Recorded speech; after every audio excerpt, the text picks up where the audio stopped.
ভোটের আগে নিজেদের পাল্লা ভারী করতে ময়দানে নেমেছে বিজেপি, আর তাদের তল্পিবাহক হিসেবে কাজ করছে নির্বাচন কমিশন। बेटियों सहित किसी भी मतदाता की सीसीटीवी वीडियो चुनाव आयोग को साझा करनी चाहिए क्या? এসআইআর শুরু কেন হচ্ছে জানেন? প্রথমে বিভিন্ন অজুহাতে নাম কাটবে, তারপর ডিটেনশন ক্যাম্পে পাঠাবে, শেষে দেশ ছাড়া করবে।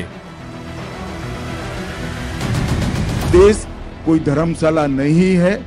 यहाँ मत देने का अधिकार, इस देश का शासन तय करने का अधिकार केवल और केवल उसको मिलेगा जो इस देश में जन्मा है और जो इस देश का नागरिक। हम मानते हैं कि हम पहले डिटेक्ट करेंगे, पहचानेंगे, डिलीट करेंगे, मतदाता सूची से निकालेंगे और फिर डिपोर्ट भी करेंगे। এটাই এনআরসির ছদ্মবেশে আসা এসআইআর এর উদ্দেশ্য। এটা আমাদের কথা নয়, এই ক্রোনোলজি অমিত শাহ নিজেই বলেছেন।